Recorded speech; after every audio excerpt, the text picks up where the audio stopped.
kasih atas kesempatan yang diberikan. Perkenalkan, nama saya Vanessa Kupusung, Prodiners. Sekarang saya akan mempresentasikan materi tentang jamur bumi. Baiklah, yang pertama-tama saya akan menjelaskan tentang pengertian jamur. Seperti pada gambar, jamur merupakan organisme eukariotik dan tidak berklorofil.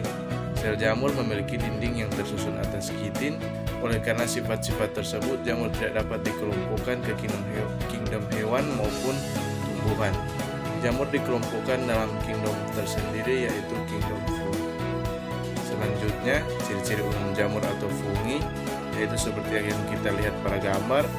Yang pertama, bersifat uniseluler atau multiseluler. Yang kedua, dinding sel mengandung kitin. Yang ketiga, memiliki inti sel atau eukariotik. Yang keempat, tidak berklorofil. Yang kelima, hidup secara heterotrof. Yang keenam, bereproduksi dengan pembentukan spora. Yang ketujuh, disusun oleh benang-benang yang disebut hifa. Hifa bersatu membentuk miselium. Adapun yang miselium berkembang membentuk tubuh buah. Yang ketujuh, habitat di tempat yang lembab. Selanjutnya, struktur atau bagian dari jamur. Yang pertama, tudung atau pileus, seperti pada gambar yang berbentuk seperti topi. Selanjutnya, lamela atau gills, terdapat pada bagian dalam tudung. Pada lamela atau gills terdapat hifa yang merupakan penyusun dari jamur, yang terdapat inti sel dan septa. Selanjutnya, cincin atau anulus, stipe atau tangkai buah, dan miselium atau akar dari jamur. Selanjutnya, reproduksi dari jamur terbagi dua, yaitu seksual dan aseksual. Aseksual, pembentukan kuncup atau tunas pada jamur uniseluler, pemutusan benang hifa, pembentukan spora aseksual. Kedua, seksual. Spora seksual dihasilkan secara singgami. Singgami yaitu penyatuan sel atau hifa yang berbeda jenis.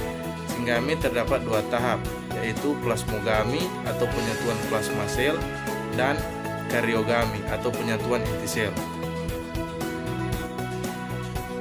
Selanjutnya, jamur atau fungi berdasarkan reproduksinya terbagi menjadi 4, yaitu yang pertama Zygomicota, yang kedua Ascomycota, yang ketiga Basidiomycota, dan yang keempat Deuteromycota. Selanjutnya, seperti pada gambar ditunjukkan perbedaan dari Zygomicota, Ascomycota, Basidiomycota, dan Deuteromycota. Yang pertama, Zygomicota. Tubuh Zygomicota terdiri dari benang-benang hifa yang bersekat melintang, ada pula yang tidak bersekat melintang. Hifa bercabang-cabang banyak dan dinding selnya mengandung kitin. Contoh, jamur tempe atau Rhizapus oryzae. Yang kedua, Ascomycota. Ciri khusus dari jamur Ascomycota adalah dapat menghasilkan spora ascus atau ascospora. Ascospora adalah spora hasil reproduksi seksual berjumlah 8 spora yang tersimpan dalam kotak spora.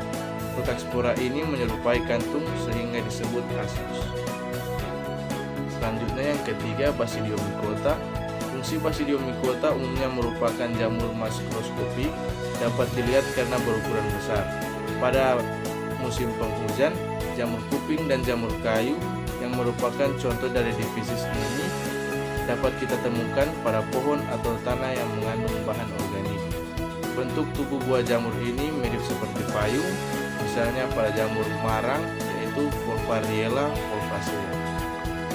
Yang keempat, Deuteromycota, yaitu kelompok yang belum diketahui reproduksi seksualnya. Semua jamur yang belum diketahui reproduksi seksualnya dimasukkan ke dalam kelompok. Selanjutnya, adapun beberapa contoh peran jamur atau fungi yang menguntungkan dan merugikan dalam kehidupan.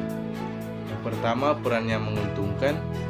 Contoh pada gambar, beberapa peran fungi yang mempunyai peran menguntungkan. 1. Kamir Saccharomyces berguna sebagai fermentor dalam industri keju, roti, dan bir. 2. Penicillium notatum berguna sebagai penghasil antibiotik. 3. Hygropoporus dan Lysoperdon perlatum berguna sebagai dekomposer. Yang keempat, Volpariella volpacea atau jamur merang, berguna sebagai bahan pangan yang berprotein tinggi. Dan yang kelima, Rhizopus dan Neurospora, yang berguna dalam pembuatan tempe dan oncom. Yang kedua, selanjutnya peran yang merugikan. Seperti pada gambar yang kita lihat, beberapa contoh fungsi jamur atau fungi yang mempunyai peran yang merugikan dalam kehidupan, yaitu yang pertama, pneumonia karini, menyebabkan penyakit pneumonia pada paru-paru manusia. Dua, albugo, merupakan parasit pada tanaman pertanian. Tiga, Candida sp, penyebab penyakit keputihan dan sariawan pada manusia. Demikian presentasi tentang jamur dari saya.